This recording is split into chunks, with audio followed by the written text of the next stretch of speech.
Good evening. The Rio Rancho Public Schools Board of Education meeting for Monday, March 13th, 2023 is now called to order.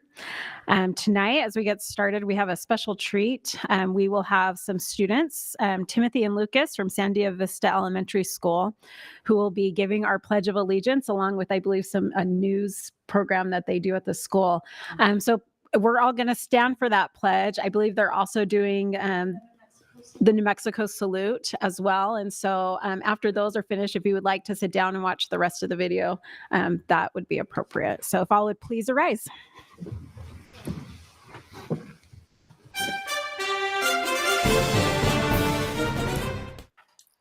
Good morning, Sandia Vista Thunder from the KSVE Newsroom. Please stand for the Pledge of Allegiance. I pledge allegiance to the flag of the United States of America and to the republic for which it stands, one nation, under God, indivisible, with liberty and justice for all. And now the pledge to the New Mexico flag. I salute the flag of the state of New Mexico and the Zia symbol of perfect friendship among united cultures. We're your KSVE News crew. I'm Timothy. And I'm Lucas, here with your morning announcements. Today is Wednesday, March 1st, 2023. Today's lunch menu includes cheese quesadillas, chicken enchiladas, or turkey and cheese wrap with fruit and milk. And now for today's weather report. Today, the low is 34 degrees and the high is 56 degrees with cloudy skies. Please note that it will be cooler on Thursday with a chance of snow. And be sure to wear a coat on Thursday and Friday because of the cooler temperatures. And now for the joke of the day. Did you hear of the magician that was afraid of negative numbers? I don't know what. He will do anything to get rid of them. And now for the riddle of the week. You'll find me near Mercury, Earth, Mars, and Jupiter, but not in Venus or Neptune or Pluto. What am I? Share your answers with Miss Dorman at room 322 by Friday, 9 to 11 a.m. If you are correct, you get one dum-dum. No cheating. No Microsoft Edge, no Safari, no Firefox, no Google, no nothing. If you cheat, Kermit the Frog will be so sad. Students, why are we here today? We are learning together with Thunder Pride. This is your KSVE News crew signing off. Have a great day.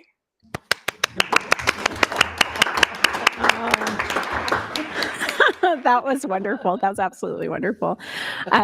We'll go. We need to take a roll call. Kim, will you please take a roll call for us? Another hard act to follow. No. Yeah. President Galbraith. Present. Vice President Morgan. Present. Secretary Scott. Present. Board Member Tripp. Present. Board Member Tyler. Present. We have a quorum, 5-0. Okay, thank you so much. We'd like to welcome everyone into our boardroom tonight. We see that we have some public comments, so we welcome you here. We also know we have the bowling team from Cleveland that is here, and so we're super excited to have you all in with us today. That truly was a treat, and I think Timothy and Lucas definitely will have a great career ahead of them in the things that they want to do. That was wonderful for us to watch. So we'll go ahead and start our meeting tonight with introductory comments by our superintendent of schools, Dr. Visu Cleveland. Thank you.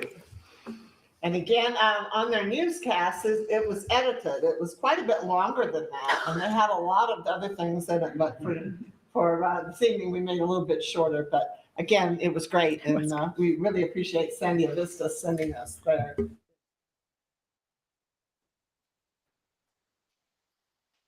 Session.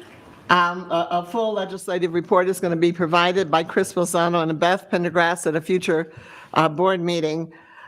Anything that went to the governor's desk today has to be signed within a very short period of time, and some really key pieces of legislation didn't make it there. And so that was really good news. But there's still a lot waiting and to be heard on the House and the Senate floor. And so really, we still don't know what what the final report will be, but we'll know a little more at the next board meeting. Certainly, there are many substantive changes that are being made that are going to impact our district, our staff, and our families. It looks very likely that high school graduation requirements will change. Those, if there are changes, they will begin with the next freshman class. There's actually a statute that says it cannot impact current students. So we have students, we've had a couple of calls about that. It will not impact your student only if they're a ninth grader next year. And also boards have some flexibility with regards to the requirements, the ability to maintain some credits if you choose to do that. There is still some flexibility at the district level. This sets the minimum standards for the state of New Mexico. It looks, I don't know if the governor was able to sign it today, but certainly on the governor's desk right now is free school lunches for all children in New Mexico. And that's good for the children, but it also will be very good in terms of stabilizing revenue, which will also help food service programs. It will also speed up the process for lunch, which is always a huge issue for us. And there's some other positive benefits from that. That's looking very good. We're expecting the governor to sign that. And then the extended year, which we did this year, will become mandatory and permanent. There are still a few additional little twists to that, but basically we're very close now to what the new requirements will be for the state. We will be on spring break next week, and I know folks are really looking forward to that. A lot of people won't be on spring break, though. There are several facility and IT projects that are taking place next week, and there are other staff that are working across the district grounds and other areas. But most of the district will be on spring break. The district office will also be experiencing some HVAC work that will be completed, and so part of our building will have to be shut down during that work. And again, March 20th through the 24th is our spring break. It is aligned with the Albuquerque Public School District, which is good for staff who commute either way. We have some wonderful commendations this evening. The Arizona Coyotes have donated hockey equipment to Maggie Cordova Elementary, Rio Rancho Middle School, and Rio Rancho High School. A presentation was made at the event center, and it was attended by several district staff members. And I see Joe Cordova is here this evening. And Joe, when we get to that item, if you would like to say a few words, he's the one that kind of facilitated this. And Joe is not a stranger to our district. He was very instrumental in the early years of the district. Was also a city councilor in Rio Rancho. And if you notice, we have a Cordova name on one of our schools. And so that was Maggie. And so welcome, Joe, but thank you for the effort in getting this equipment to kids in our school. And they can share a little more with you when it gets to that agenda item. The Rio Rancho Board of Education, by policy, has to formally accept all donations. And so the board is being asked to actually ratify this gift that has already gone to the three schools. And I just want to say we really thank the Coyotes for their generosity and providing an opportunity for some of our students to experience hockey in our community. And, you know, you don't often think of New Mexico and hockey, you know, it's kind of one and the same.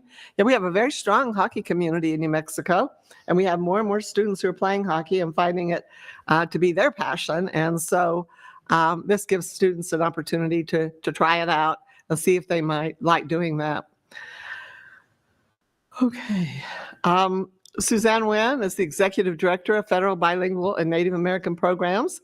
She's going to share with you greater detail about Puesta del Sol Elementary. It has earned the Bilingual Multicultural Education Program Excellence Award, and she will share with you a little bit about what that means.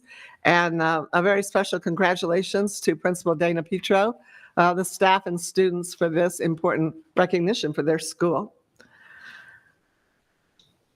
And we have the state bowling championship winner, and they're here this evening and gives us a chance to congratulate them and to It's okay. In New Mexico, bowling is recognized as a student activity rather than an NMAA sport. There's just a difference in terminology. They're both wonderful activities, and it is very exciting and competitive. And so we're delighted that Cleveland took first place. So congratulations to the Storm, and we'll mention this again in a couple of minutes. This place went to Rio Rancho High School, Rams, and so Stacy Salinas, I believe, is here. Is Stacy here? She may or may not be. She is the activities director for Cleveland, and John Abramson is the coach. And but we will talk about this in a little more detail. I do have a quick video on that, and this we were able to take off the NMAA website, and it shows just a clip of that event, and I think you will enjoy seeing it. So, are we ready? Yes. Okay. Minutes because I have to stop your presentation to show theirs. Yeah. Okay.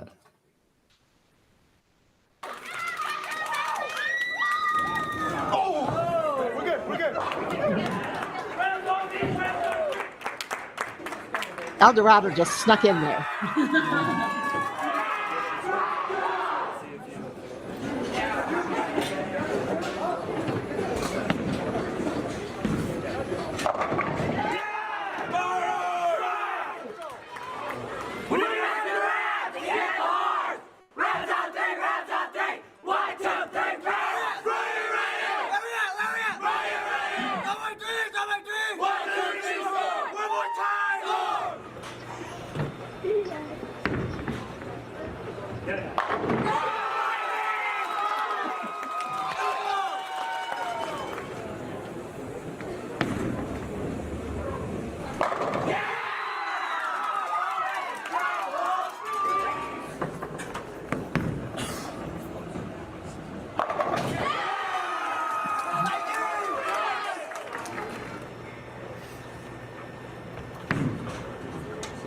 Good.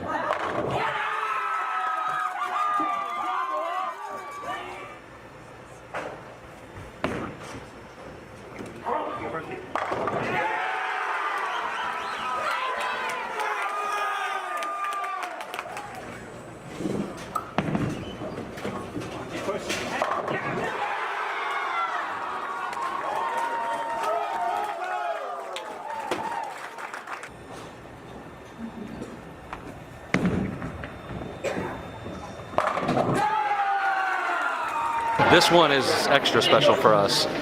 My niece bowled on the team. This is her senior year. We really wanted to get a trophy for her. This is my last year of coaching, so this one's more special than any we've ever done.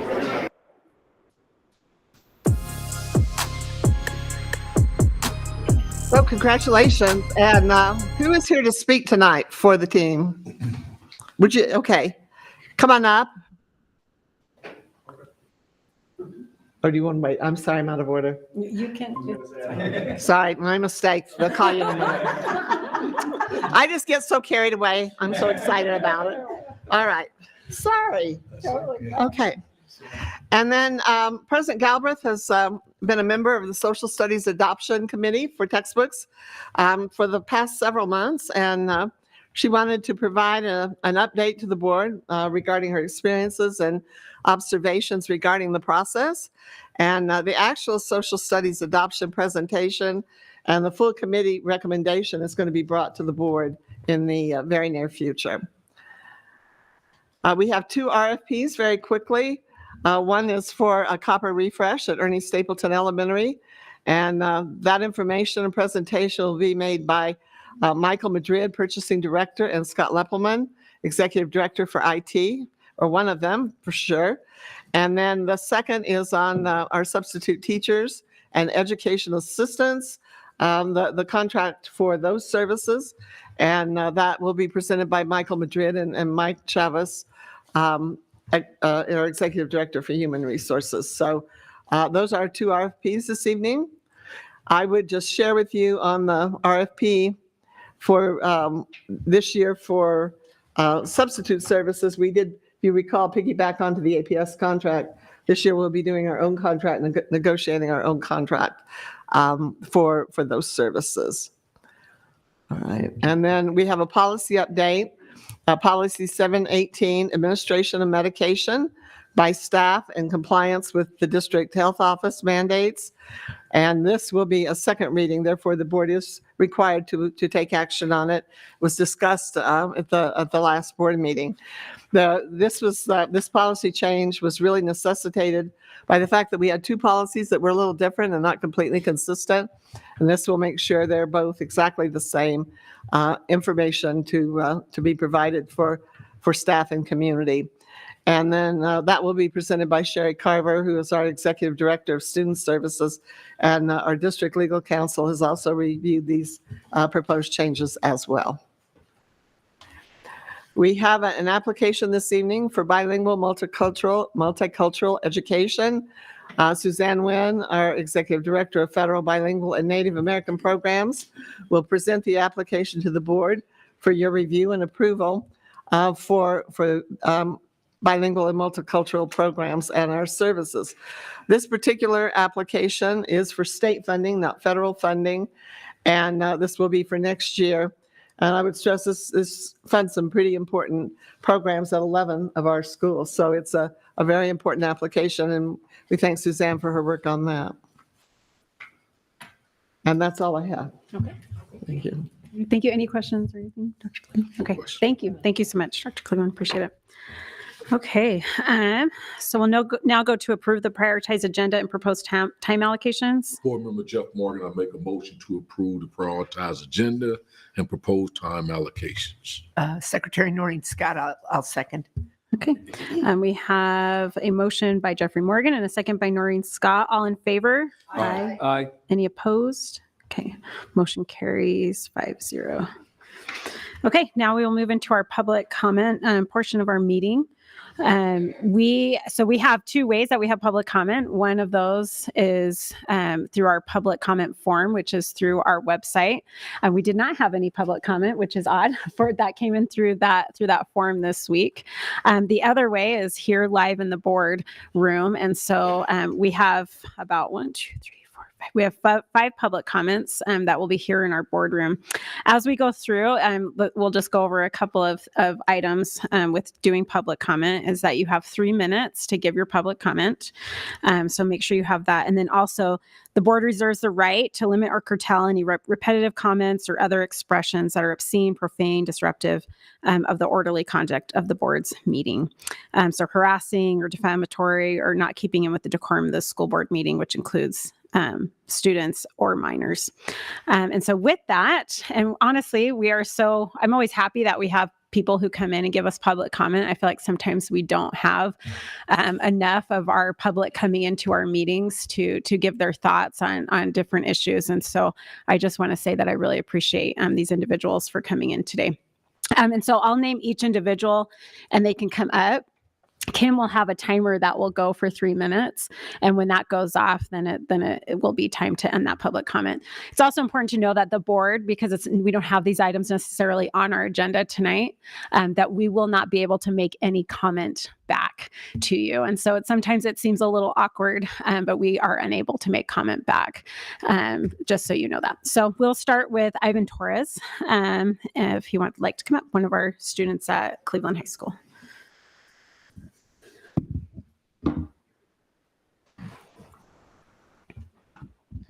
Hello, members of the board. My name is Ivan Torres. I am the Director of Diversifier Narrative and District Lead for Rancho Public Schools, and also a senior at Vista Cleveland High School. I have long known this district has a diversity issue, and the most recent issues I'm about to speak about is only the beginning. A friend of mine, Olivia Brown, and her sister, who are both Black, of which is a longtime friend of mine. She went to Rio Rancho Middle School, and we both did. Now, she has a sister that goes there. At that school, last year, there was an issue where boys were throwing cotton at her and calling racial epithets relating to being Black. That was not the first racial incident OA would experience at Rio Rancho Public School. This year, her sister, will in English class, had a creative writing unit. And in that creative writing unit, students were permitted to join groups and write a collective story. In that collective story, the boys came up with a story lined with racial epithets and slurs related to Black people. And when OA approached her teacher and told her that she felt uncomfortable, her teacher said, "I don't care." Her teacher specifically mention that that was not his problem because, quote, he had experienced racism from white people, so she should experience racism from white people, or black people, excuse me. Now, the reason Ms. Brown and her family is not here today is because of the severe mental and physical or emotional trauma that this has caused her, having an anxiety attack. So I'm speaking on her behalf. This is not okay, and this is just the beginning of these incidents. The students submitted it and read it in class, and after that, Mr. Theringer, her teacher, said that it was completely fine. Not to mention that last year in my AP United States history class, my teacher Antonio Flores repeated and repetitively referred to black people as, quote, the blacks. Now, when teaching about World War II, he mentioned that there were, quote, good Nazis. But when Antonio Flores continues to use this language this year, it's defamatory, wrong, and antiquated. And it's not like the district or administration doesn't know about it. Administration is well aware. Administration doesn't care. That's the issue. Now, again, the last year at Cleveland High School, there was an issue where a student wore a Nazi armband to class. And in this issue, the student was only told to remove that armband and return to class. This is unacceptable. It speaks to the larger issue of lack of diversity in the administration at Rio Rancho Public Schools. Does it really surprise us in a school that serves a majority of minority students, that being Hispanic, yet only a slim minority of the administrators at Rio Rancho Public School are Hispanic? And I have met zero in my time at Rio Rancho Public School who are Black. It's not an incident. It's not an accident. It is intentional. We are a growing majority minority city, yet that is not reflected in the district that is to educate our youth, to empower us, to teach us, to drive us. That's not what's happening now, and it's unacceptable. This district must reimagine its approach to diversity in education, and that starts with an independent Office of Diversity, Equity, and Inclusion. If the district's intent is to ignite student potential, then they need to stop actively blowing out the flame that does that. And that starts with the principal at Visu Cleveland High School, that when I have given public comment to you before, has went to my club, the leader of my speech and debate club, and has berated her about me giving public comment to you. That's not something I should have to worry about. I should be able to voice my opinions to my elected officials and have you all listen, take it to consideration, and take action. With that, I thank you. Thank you. It's Ivan Torres. I just need his name. Okay, give me Ivan Torres. Yeah. Yvonne, sorry. Our next one is Kaya Brown.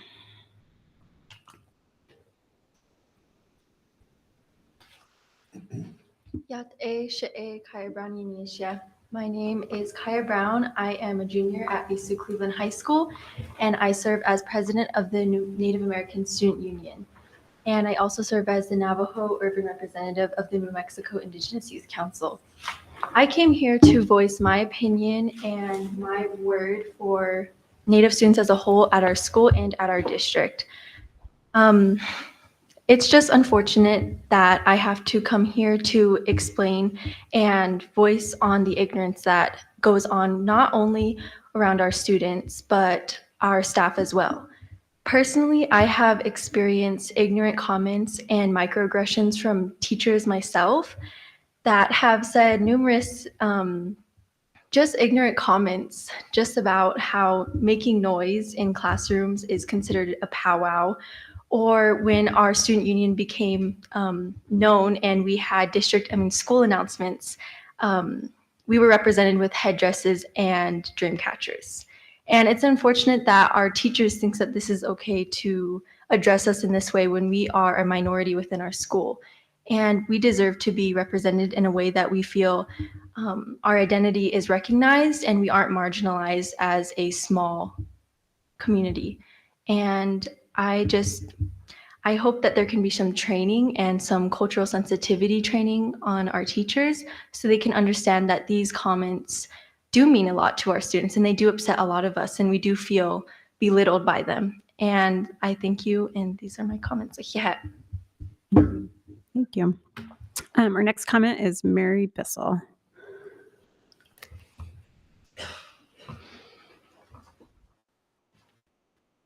Hello, President Galbraith, members of the board. My name is Mary Bissell, and until 2 years ago, I was actually a Rio Rancho Public Schools teacher. I had students like Ms. Brown and Mr. Torres in my classroom for 12 years, telling me about the microaggressions they were facing. And it's really hard to love students like they're your own and to try and support them in your class and tell them that they're safe when they leave your classroom, they're not. Because I'm white, I have had other staff members say things to me about how the Indians had it coming. We were just doing our white duty. People, adults that I work with have said things like that to me. I have called them out personally. I've called them out to district leaders. And it's always sort of a, well, they mean well, they love the kids. The final straw when I left was the Nazi incident. I have a 2-year-old daughter. She is 12 years out from attending high school here. But my husband is Jewish. His grandfather was the only member of his family who survived the Holocaust. And when that student wore not just a Nazi armband, but Nazi insignia, he was taken to the office after 4 class periods, and they said, "Can you take the armband off?" He was sent back to school, back to class with most of the insignia on, and he was out of dress code. He was wearing a trench coat. But I thought, I wouldn't send my daughter here. I'm 12 years out, but I cannot teach here in an environment where my husband doesn't feel safe and where I wouldn't expect my child to feel safe. And it hit home because I'd always been trying to keep my students safe. And I realized that sometimes you have to move on and you have to fight in other ways. I thank you for your time. I hope you consider the stories of these students. It's easy to look at students and say, oh, they're probably exaggerating. Kids are emotional. Kids these days. It's not just the kids. Ask adults in your schools, ask even an anonymous survey. I think you'd be astounded at the amount of ignorance and hateful comments people have heard. Thank you for your time. Thank you. Our next comment, Barbara Jordan.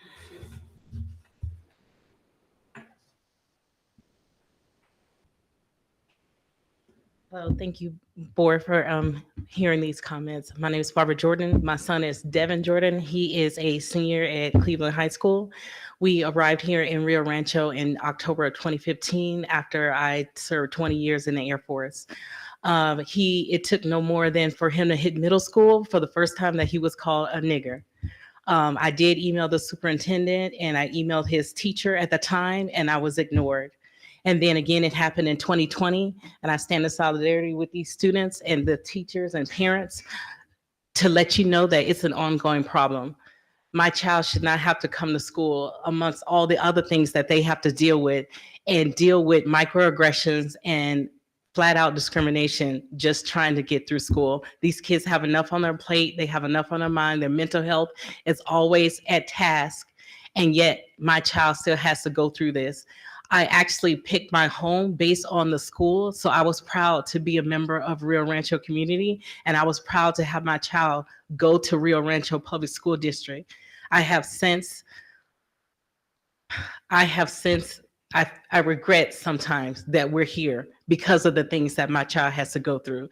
Not only has he had to go through being called a nigger, which I'm saying it because I don't want to soften the blow for you because my son had to deal with it. He also has to deal with other things like, oh, you don't talk like you're Black.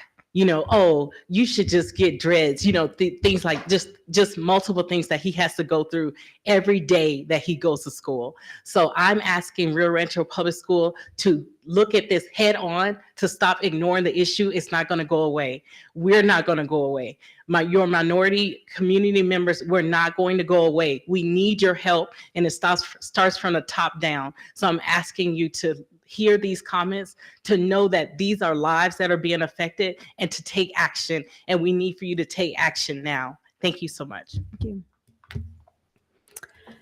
And our last public comment of the evening is Alexis Jimenez.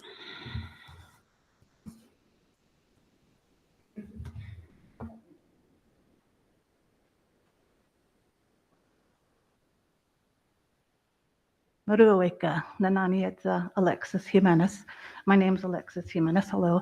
I'm of the Comanche Nation. I live here in Rio Rancho. Have for, well, let me just say, I'm a grandparent and a parent of Native American students, and I've been part of Rio Rancho Public Schools for as long as you, Dr. Cleveland. So I was, one of the first of the Native American parent advisory committees to be formed, and I am not here speaking for them on any on any behalf, but we can come to that in a minute. I actually am here to support these young people, and I applaud them too for being here and stepping up, because as hard as it is, it takes a certain amount of bravery to stand up for your friends, but we all know it's kind of harder to stand up for yourself, right? so I applaud you both. Thank you for being here. But I'm going to take us on. The experiences that I'm hearing are really hurting my feelings, and I hope they're hurting yours too. But I'm going to take us off in a little bit of a different direction.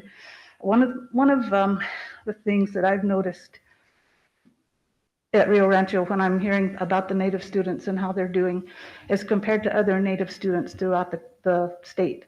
And I think and so yes, it's impressive, they're doing better than them, but are they doing as well as the non-Native students at Rio Rancho Public Schools? And is there any real progress being made that way? Because I never seem to hear about that. Anyway, I would like to see that. And I was one of the parents or grandparents that went to the social studies adoption. And it is important, I think, for you all to hear, because I don't know if you're going to start hearing about certain things and having to do with telling the truth about history. And I find that most of the books were okay. They weren't great, but they were okay. They weren't horrible. They certainly weren't what you and I grew up with. But I appreciate it. I applaud that effort too. I know it took a lot of work, and unfortunately there weren't a lot of people there. But that's okay. But I was there, and so so hear me now. Anyway, just I support these kids and their in their support of an Office of Diversity, Equity, and Inclusion. I think it's something that is needed here. Santa Fe Public Schools has one, and you guys have the kids and the staff they need one, obviously. I hope you see that, and I hope you hear these kids and me. Thank you. Thank you. Okay, thank you. And that's all of our public comment for this evening. I want to say once again, we are really grateful when our public comes in and speaks with us. We also, the board all has emails that are also up on our website, and you are welcome to send us any emails through that. We're grateful to hear from the community. So if anyone would like to wish to in the future, you're welcome to come into our normal scheduled board meetings to give public comment, and also go through our website and use the form that is there to give public comments. So thank you so much for being here tonight. Okay, moving into our commendations. This is always my favorite part of our meetings. So we'll start with our first commendation for the Arizona Coyotes donation of hockey equipment to Maggie Cordova Elementary School, Rio Rancho Middle School, and Rio Rancho High School. And so Dr. Visu Cleveland will be presenting this. Okay, I mentioned earlier that we have this donation. I want to give Joe Cordova a chance to say a few things if he would like to come, because he facilitated this and the ceremony at the event center where that was donated. So Joe, welcome, and thanks for your role in this. Thank you, Dr. Cleveland, President Galbraith, and members of the board. It's like it's been forever since I've been here. I don't even recognize this building. Part of the building I used to, the older part of the school board office at the other building. But as Dr. Cleveland mentioned, we've been working diligently, myself and the New Mexico Hockey Amateur Association, NAMAHA, to bring hockey to the forefront. What the National Hockey League has found out is that there is not really a grassroots effort to educate and promote hockey, and that's what they have done. And through a grant from the National Hockey League and the Arizona Coyotes, a lot of us got together and say, hey, especially myself, I want to make sure we get hockey into Rio Rancho Public Schools. With the help of Dr. Cleveland and Bruce Carver, we sent out an email to all the schools. We had the response of 3. We're hoping that more schools will be involved with the program, because the Coyotes definitely do want to bring equipment and the hockey curriculum to the schools. They were excited. They were happy to see Dr. Cleveland there. And I can't say enough about the Arizona Coyotes organization, from the ownership to the general manager and their support of public education here in Rio Rancho. So I'm glad that we've developed that partnership, and I hope that we can grow hockey here in Rio Rancho. Again, thank you so much for allowing me to say a few words. Yes. Okay, and so as I said earlier, this gives some of our students an opportunity to experience hockey. And it isn't something that all of our students have had a chance to look at or play or whatever. And hopefully the program will grow if those are interested in it. But we do appreciate you thinking of us and this opportunity for some of our students. And I was laughing, and having grown up in New Mexico, I didn't know much about hockey. And then I married someone from Pittsburgh, and all of a sudden I learned a lot about hockey and the Penguins and all of that. But it's a great sport. We have a growing sport here, a larger number of kids. We've got teams that are developing across our state. And it's just one more opportunity for people to be involved in something they really like. So my recommendation to the board is that you accept this gift, and you can certainly accept it for these 3 schools. And if you also wanted to, you could accept it for any future donations if other schools express an interest. So that's strictly up to you, whichever way you want to go. But that would be my recommendation for the board to consider. Okay, Madam President, I'd like to make a motion to accept the donation of the hockey equipment from the Arizona Coyotes hockey team to Maggie Cordova Elementary School, Rio Rancho Middle School, and Rio Rancho High School, and additionally any other schools that show interest in the future. Board Member Jeff Morgan, I second. Okay, we have a motion by Jessica Tyler and a second by Jeff Morgan. All in favor? Aye. Any opposed? Okay, motion carries 5-0. So Good, thank you. thank you. Thank you so much. George, you don't know me, I'm sure, but I know your family, and I went to school with your children. We kind of followed each other up through the years, and I knew your wife from when I was in elementary school. And so thank you for just being such a strong member of our community and being with us for my whole life that I can remember. And so we're grateful to you. Thank you so much for that donation. Let me just add one other thing. The first time I ever met Joe, he was working with Matt Diabro and with my husband, and they were knocking out walls at the old district office that is now under Unser Boulevard. And we didn't have anybody else to do that work. And so we were in there knocking down walls and painting and putting down our own carpet. And it was quite an interesting time. But that building now is gone. But that's my first introduction to Joe. So he has been a part of our district for a really long time. So, all right. Okay, thank you. For our next commendation will be our Puesta del Sol Elementary School Bilingual Multicultural Education Program Excellence Award. Suzanne Nguyen, our Executive Director, Federal Bilingual and Native American Programs, will present. Good evening, Madam President Galbraith, members of the board, Dr. Cleveland.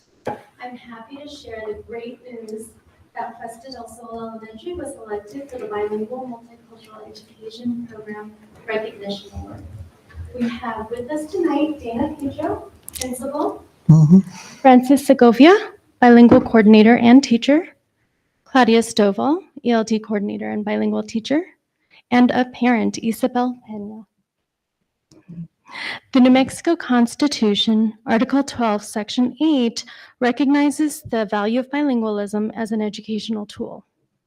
The statutory goals within the Bilingual Multicultural Education Act of 2004 emphasize the importance of bilingualism and biliteracy, as well as meeting state academic content standards in all subject matters. New Mexico Bilingual Day at the Legislature is the Public Education Department's opportunity to recognize and honor schools with BMEPs that meet or exceed these statutory goals. To be eligible for recognition, schools must provide evidence of effectiveness according to the following student performance criteria. The most recent 2 years of data from the Spanish Language Proficiency Assessment and the most recent 2 years of data from the English Language Proficiency Assessment for students in the program who also qualify as English learners. And qualitative and quantitative measures the BMEP has taken to ensure student success, plus a success story with BMEPs. This is a very competitive application process with entries meeting a minimum of 75 points to even be considered. Then they're rank ordered, and the top 10 schools across the entire state are selected, one of which was Puesta del Sol. This first slide here shows a collage of pictures of our students, which coincidentally also made the cover of the program for this year's special event.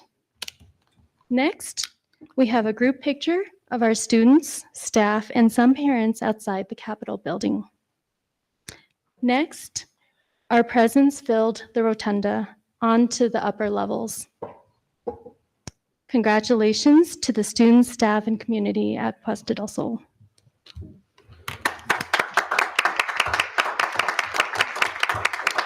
Would any of you like to say any words? I just want to say thank you to Suzanne. It starts from the top, so thank you, Suzanne, for supporting our program. And also Dana, she's a great administrator. And then our parent, Ms. Peña. It's parents like her that support our program that make it what it is. And her son will be participating in the Spanish spelling bee tomorrow. He's a fourth grader. That's wonderful. Very good. Wonderful. So thank you. Thank you. I'd also like to say that she's a very humble person, Miss Segovia. When I first started at Puesta, we had 5 teachers, bilingual teachers from kinder through 4th grade, and then we had the heritage program in 5th grade. We also had teachers from Spain teaching some of those classes. And during COVID and during that time, we lost some staff members. So in order to keep up the rigor of the program, it was these 2 ladies that did that. Frances Segovia, not only is the bilingual coordinator, but she also pushes into classrooms, into certain grade levels where we didn't have a bilingual teacher, and work closely with the general education teacher in the classroom. And then Ms. Segovia is actually our ELD coordinator, and she is working on her bilingual certification right now on a waiver, and she took over our 5th grade classes. So in order to continue the rigor of our bilingual program, these 2 ladies are really who made it happen. So I just would like to honor you 2 and thank you very much for all your hard work. Yeah, thank you.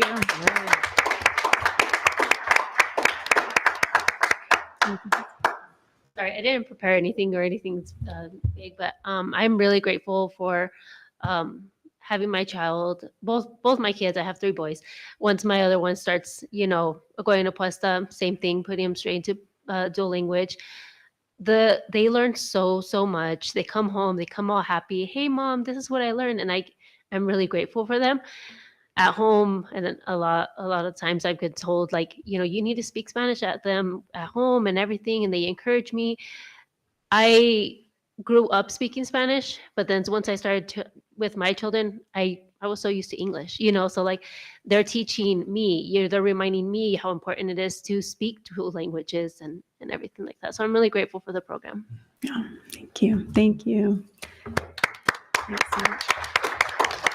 Anything else, Dr. Cleveland, you want to say?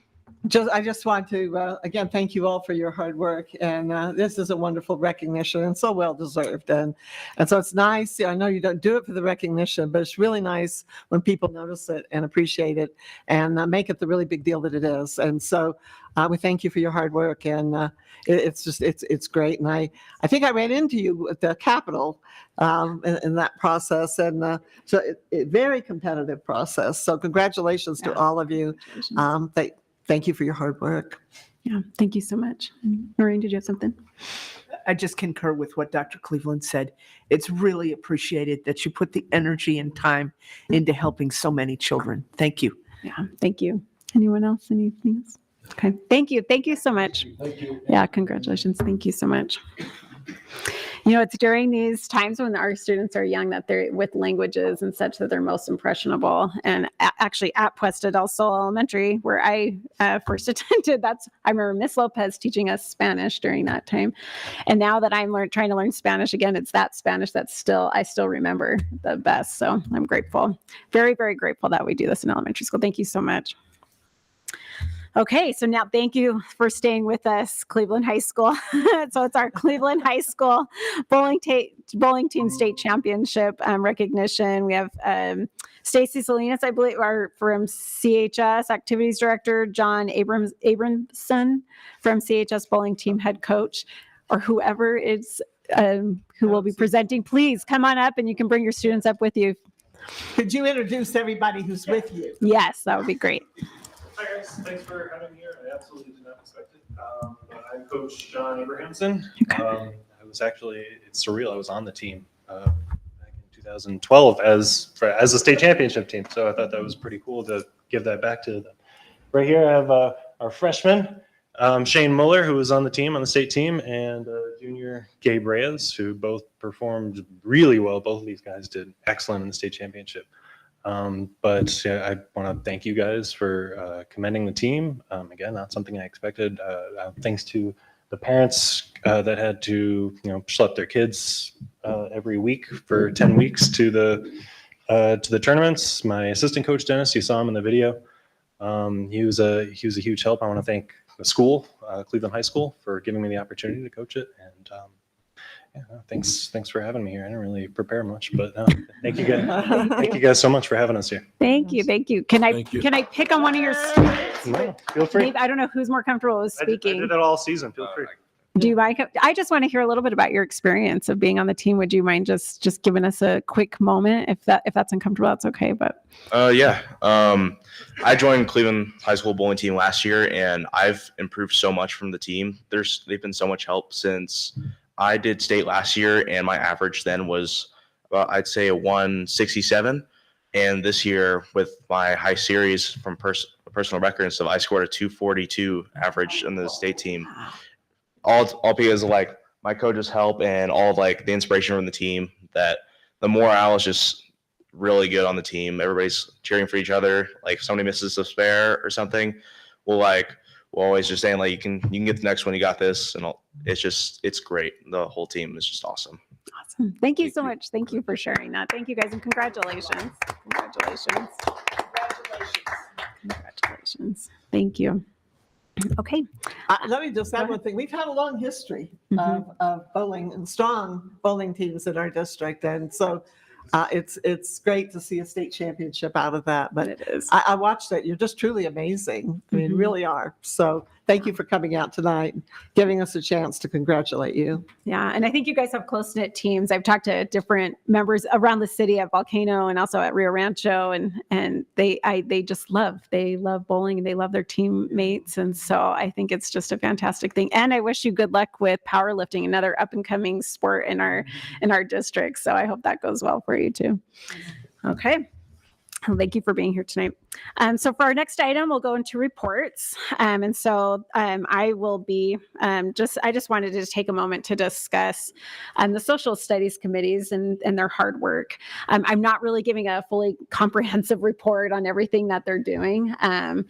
But I wanted to just take a moment to talk about their process, and that it's been amazing to be a part of and to watch as they go through it. We have there's many different groups that are meeting. I've been meeting specifically with our U.S. history group, so from middle school and also from high school. And as I've had that opportunity to meet with them, what I've seen is teachers who are passionate about our students in our district. As they look through the materials, they truly discuss what is going to be most beneficial for these students. How in every aspect of it, whether it's online, whether it's going through the book, and what's going to be most helpful to them. As I've gone through the materials, and I know that this could potentially be a hot topic as we get closer, and it has been throughout our country and our state.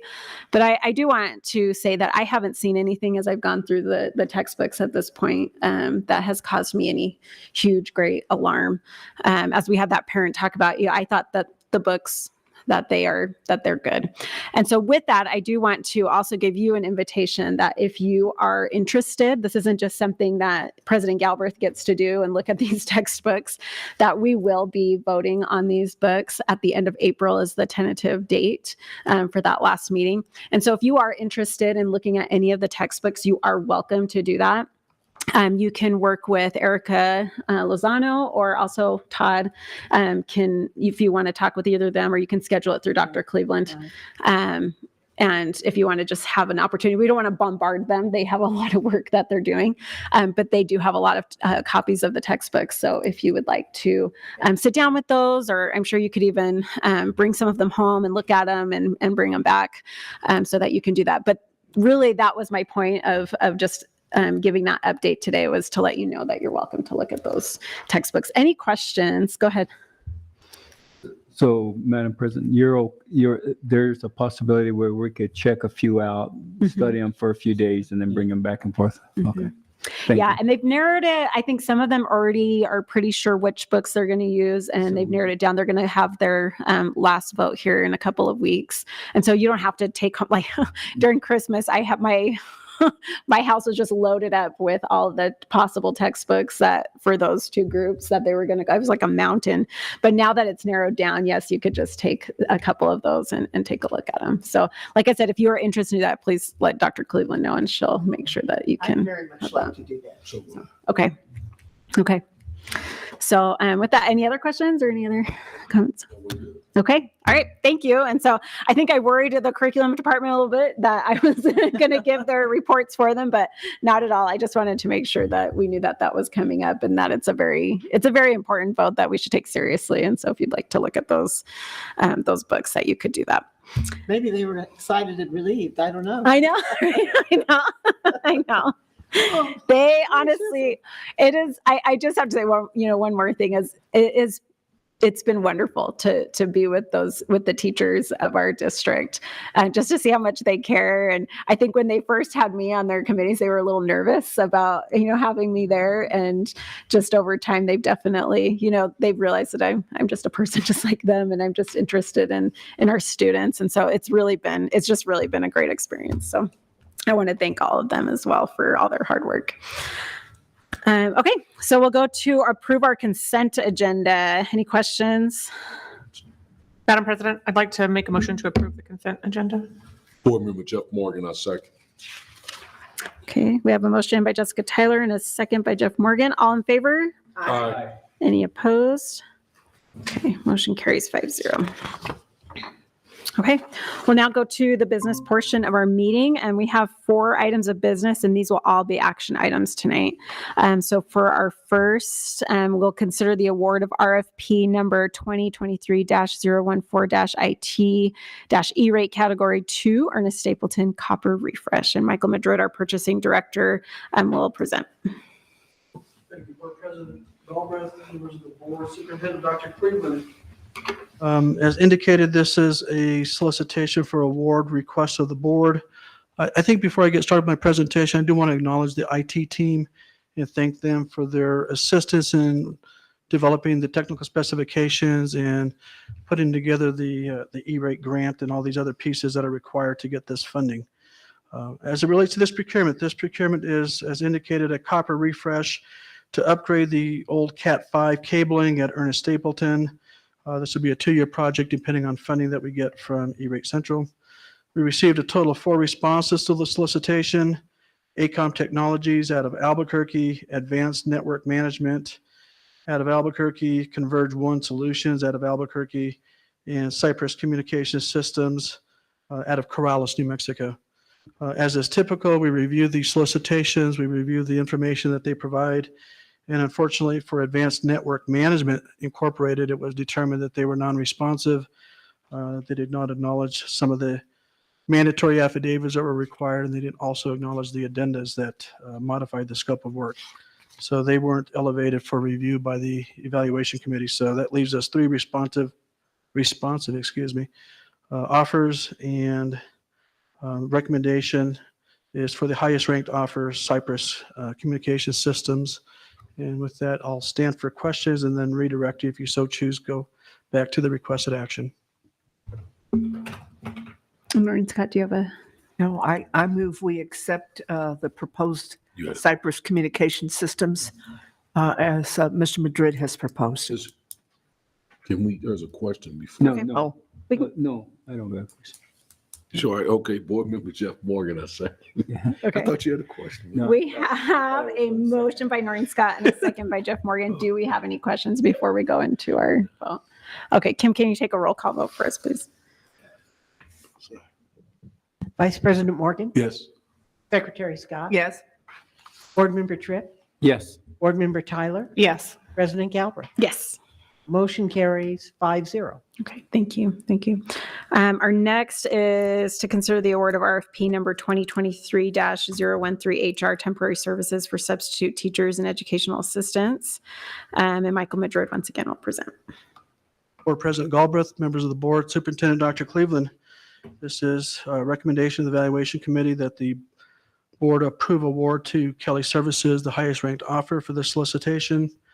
Once again, before I get started with the details of the procurement, I want to thank Mr. Chavez and his team from HR for their expertise in evaluation and assisting in developing responses to questions and things like that. So thank you, Mr. Chavez. For this particular procurement, we received 6 responses. Athletes Global out of West Palm Beach, Florida. EduStaff LLC out of Grand Rapids, Michigan. ESS South Central LLC out of Hillsboro, Oregon. Kelly Temporary Services out of Troy, Michigan. Staff EZ out of Franklin, Tennessee. And Teaching Nomad out of Denver, Colorado.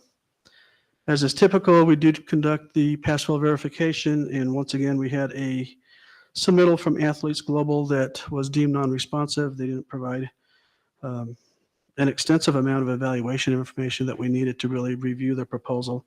So we drafted a determination notice that they were non-responsive, and that was sent to those folks. The other 5 firms were evaluated and scored, and it's the recommendation of the Evaluation Committee to recommend award for the highest ranked offer, Kelly Services. I do want to fall on a sword. The attachment that I gave you on the agenda as far as the scoring matrix is incorrect. I have a corrected evaluation matrix. Okay.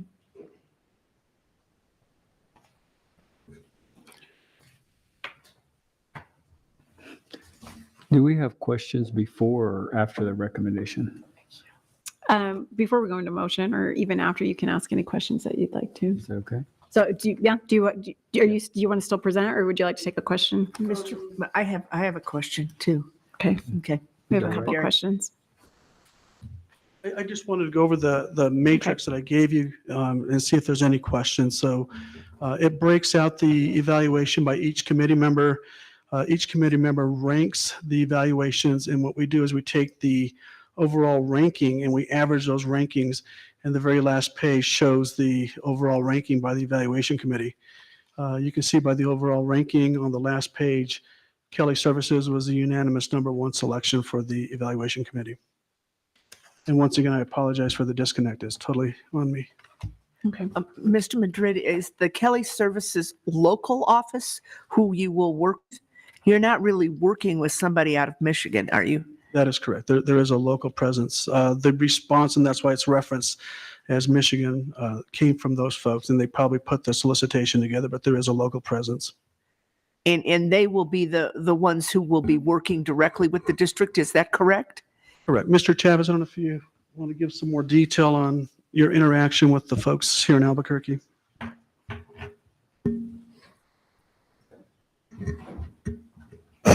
Good evening, President Galbraith, Dr. Cleveland, members of the board. To answer your question, Board Member Scott, we have an actual representative who comes to our district and works directly with us and with our principals, goes out to the schools and interacts with us. There's also a representative that we've worked with for the past year that works over at APS, who has essentially trained our representative and has been working with APS for several years. This partnership came about in March of 2022. We were having great difficulty hiring substitutes, just like EAs, custodians, you name it. And we decided to try working through a contract service. Much as APS was, we have piggybacked on their contract for the past year. And but we needed, upon Mr. Madrid's advice, we needed to get our own contract. But we have worked with Marie Hessinger, who is our direct representative, and Patricia Prentice, who is the representative for APS. And then there are probably 7 or 8 other individuals who work in town with both APS and us for recruiting, for staffing purposes, for hiring, and for any sort of disciplinary issues that might come up with substitutes as well. So I have two questions. If I am interested in being a substitute teacher, say at Rio Rancho High School, do I go to the school? Do I go to you?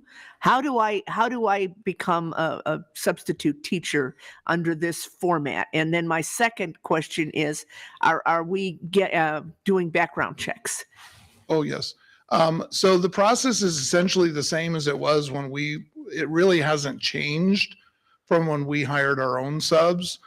We actually have a link on our website directing anyone who's interested to Kelly Services, but also that they can contact us for information. Essentially, an employee will interview and apply with Kelly Services to become a sub. But as far as picking up substitute jobs on a daily basis or on a long-term basis, it's still done through our frontline program, just like it was when we oversaw the entire system. Donna McCormick and Claudine Baldwin are still our substitute specialists. They work directly with the subs still. They work directly with the admin assistants and the principals. It is a very, very close partnership with Kelly Services.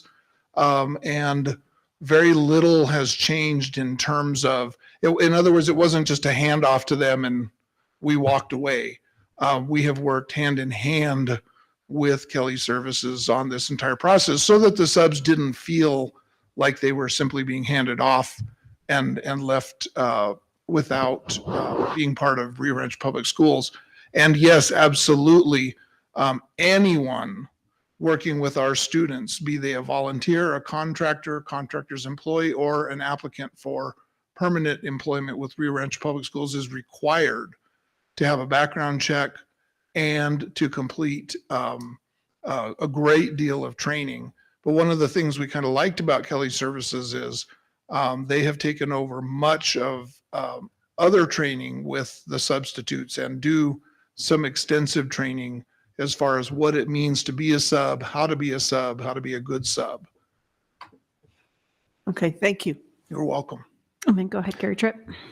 Mike, I was just going to ask if there were any major changes as far as salaries or contracts. Did things go up, down? Did everything kind of stay the same?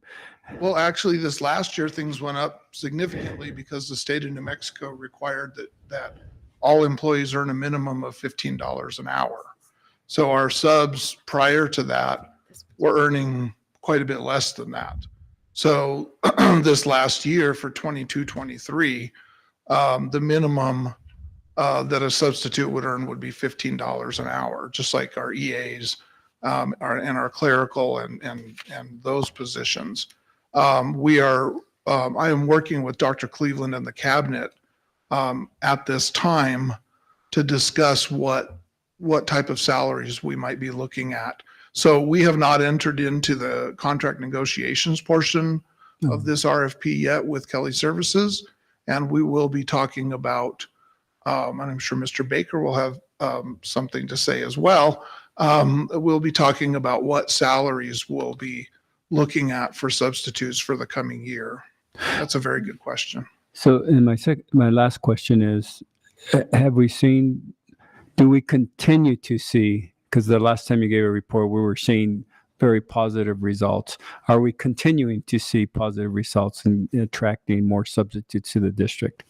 I think we are. I think we're seeing positive results in several areas, and I hope that we will continue to see those positive results. I think that we'll see, we'll continue to see the employment grow in several areas. We're hoping that EAs will definitely grow next year. We have seen the number of substitutes grow. Kelly Services is now employing approximately 250 substitutes for Rio Rancho Public Schools. The unfortunate thing is we were employing well over 300 before the pandemic, with ease. It quite frankly, board member Tripp, we're in a situation where a lot of people don't need to work and just don't have the impetus to work. And it's difficult at that level to get people to come to work. So we're still struggling a little bit, but we're seeing improvement. Thank you. You're welcome.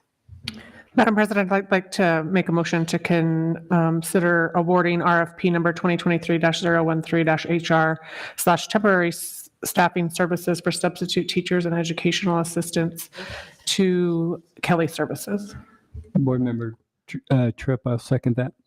Okay, we have a motion. I wrote that in right by Jessica Tyler and a second by Gary Tripp. And Kim, if you want to take a roll call vote for us. Vice President Morgan. Yes. Secretary Scott. Yes. Board Member Tripp. Yes. Board Member Tyler. Yes. President Galbraith. Yes. Motion carries 5-0. Okay, thank you. Amanda, real quick, Mhm. can you make sure that this get revised to put Kelly in here? Because it just says temporary services. So can we put Kelly in there? Yeah, so it'll be in our notes that we Thank you. did it for Kelly Services. The motion was for Kelly Services. Yeah, So yeah, the RFP is for staffing services. It's just, I think, confusing because then the bidder name is Kelly Staffing Services or Kelly Temporary Services. Yeah. So it'll be in the thing. I Correct? know. But my motion asked for Kelly No, I Services. understand that, but just from a documentation standpoint. Yeah, It so just needs to be revised, is all I'm saying. Where, so it will be in the motion, will be in our minutes and we'll be good. Yeah. Well, I'd like to well, thank you let me guys give for you an your example. So answers. if you look at the first one, it lists the name of the company, okay? But in the second one, B, it just says temporary services. Normally, we would put the name of the company. That's all I'm saying. So from a documentation standpoint, let's put the word Kelly Temporary Services. It's not just temporary services, is what I'm saying. right. Okay, that's all I'm getting at. Okay. Thanks. Dr. Cleveland, I know, just had a couple of thoughts before we finish up with this one. Just a couple, this has not been a normal year either. And so we're hoping that next year is going to be a more stable year. We'll be able to maybe get a better assessment of where we are. Just a couple of quick things for the board. Our salary isn't bad, but we're nowhere near the top. And so that's something that we have been talking about. Do we need to make an adjustment? But we are, for example, considerably below Farmington, considerably below some other districts. So we do need to take a look at that. The other, one of the concerns, Board Member Tripp, that you've raised several times about educational assistants being pulled out, they're still being pulled out an awful lot.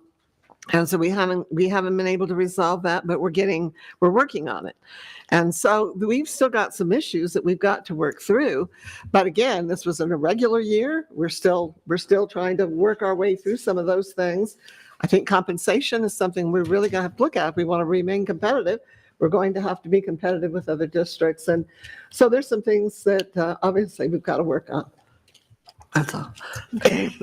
All right. Thank you. Anything else from anyone? Okay. I do. Thank you. Oh, Gary Tripp does have one more. Go ahead. I just do want to thank you and thank you, Mike, and everybody. And I do know it's difficult and it's a challenge. It's a different game. And so, but thank you. Well, you're Thank you. welcome.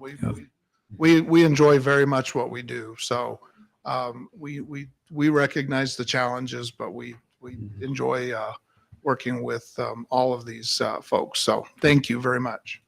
Okay. All right. We're good. Okay. Thank you. All right. Moving into our next. So we'll have our second reading of changes to policy 718, administration of medication by staff in compliance with district health office mandates.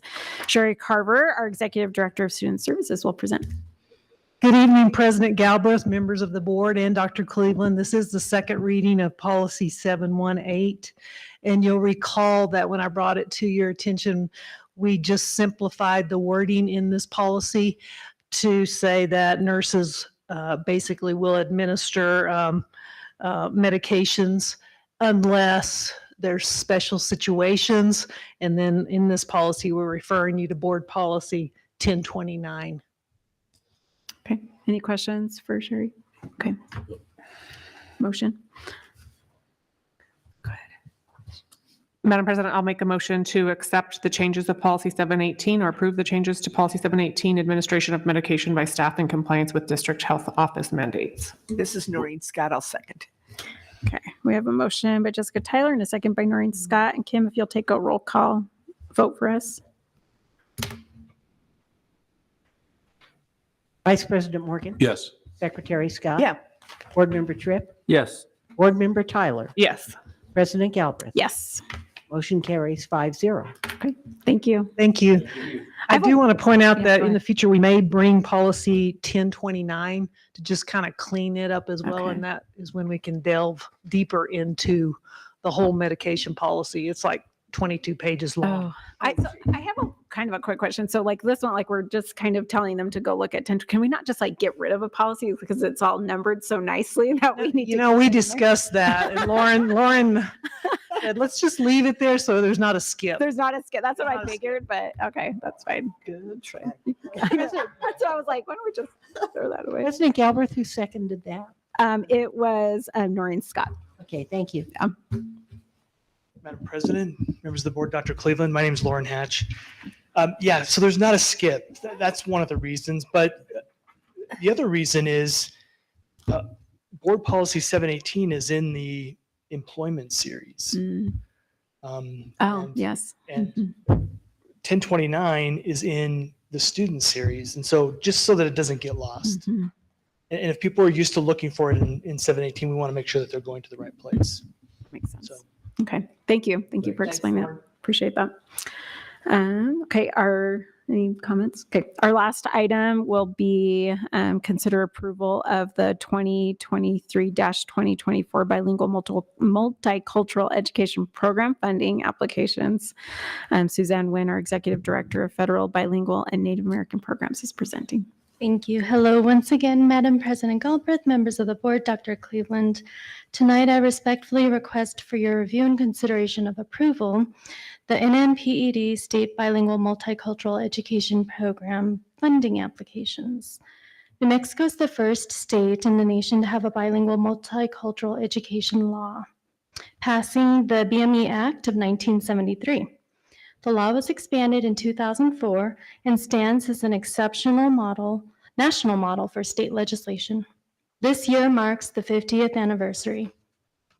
The purpose of state-funded BMEPs is to ensure that participating students become bilingual and biliterate, as well as meet all academic standards that all students must meet.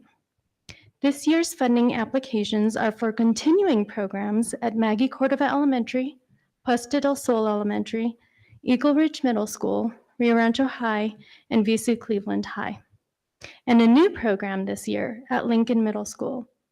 The language needs of this school community was the primary driving force behind the decision to implement a new program beginning this next school year. The program at Maggie Cordova Elementary likely plays a large role in this, as students have matriculated through elementary and feed directly into Lincoln Middle School. We're dedicated to leveraging the linguistic assets of our students as a vehicle to develop literacy skills and acquire academic knowledge. Generally, we follow a dual language program model at the younger elementary ages, with a careful transition to a heritage program model in the upper elementary grades through 12th grade. Additionally, at the secondary level, we have enrichment model programs. Again, I respectfully request your consideration of approval of these applications, and I'm happy to answer any questions you may have. Thank you so much. Do we have any questions from the board? Gary Tripp? Do we have certified bilingual teachers at all those schools right now, or are we working towards it, Suzanne? I mean, what's the kind of the status of that? We do have certified teachers, though not fully, and we continue to be a part of those efforts in finding solutions to getting more Spanish bilingual endorsed teachers. We not only need highly qualified licensed teachers that are highly effective, but also that have the proper endorsements as well. So to teach in a Spanish bilingual program, the teacher has to have their bilingual endorsement, and at the secondary levels, also the modern classical native language endorsements. I know that the Gadsden School District proposed to the legislature that teachers be given a $5,000 stipend, just like they do the master teachers program, and it didn't go very far.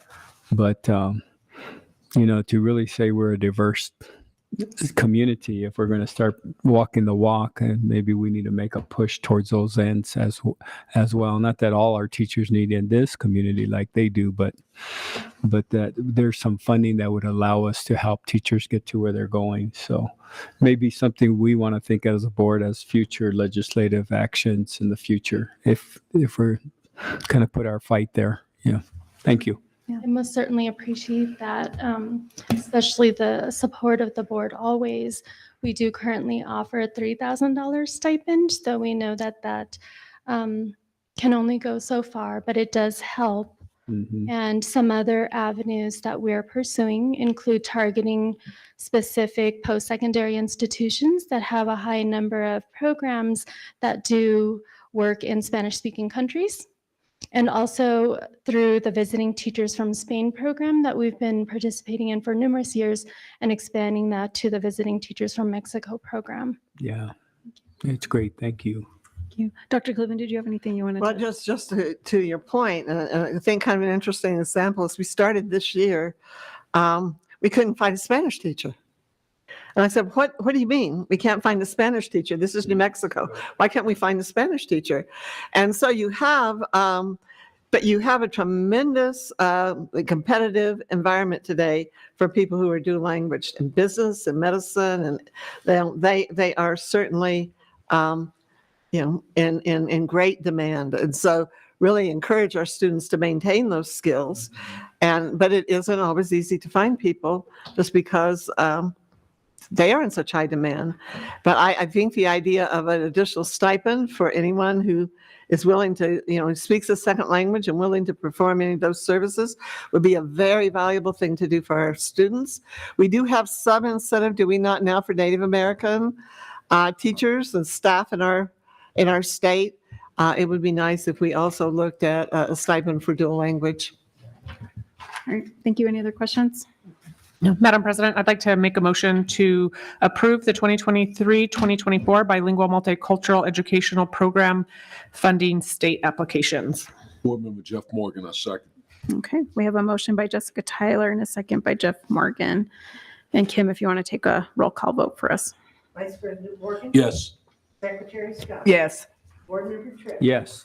Board Member Tyler? Yes. President Gilbert? Yes. Motion carries 5-0. Okay. Thank you. Thank you so much. Okay, as we get into advanced planning, we'll draw this out for the next. No, I'm just kidding. I do have a couple of things though. So first on our advanced planning, Kim, would you mind putting on the board's calendar through our Google calendars the upcoming graduation dates, just so everyone's kind of working on that? If you would put those on, I'd appreciate it. Also, something Noreen Scott would really like to attend our meeting on the 3rd, but she's going to be able to do that since we moved the meeting. I don't know the possibilities. We kept off having a meeting on the 27th, I believe it is, because we're coming out of spring break. But if that's a possibility for the board and not too much for the district to undertake, if could we do that meeting on the 27th of March? Would that be an issue for anyone?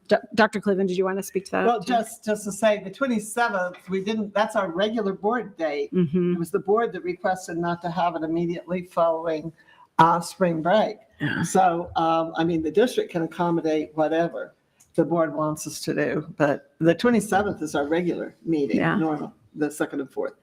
So, and unfortunately, the reason for the 10th, the issue is the spring budget workshop, and the state announces that very late. We literally just learned of that. And they said it during the session when they think they will be able to get the information financials back to the school districts. So, and there's an executive board meeting that night to go over that information with superintendents, and everyone is requested to be there. So we can do the 27th if everyone else can.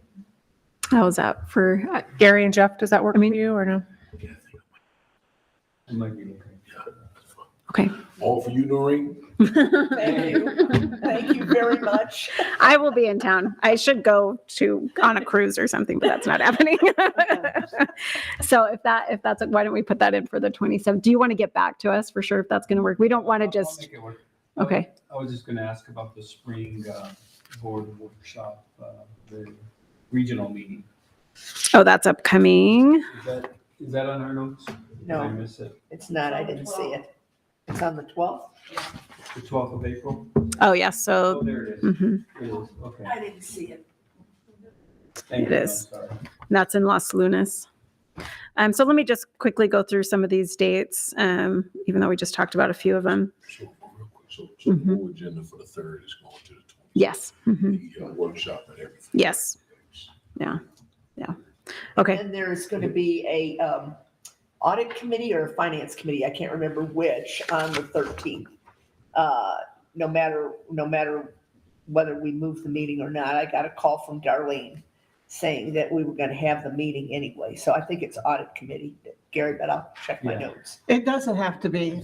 We can make that could be changed as well. Okay, all right. I don't believe it would matter. Would it matter for the committee, either of those dates? No. Oh, okay. I mean, that's just when Darlene had it down. I have a tentative for the 10th is what's on the.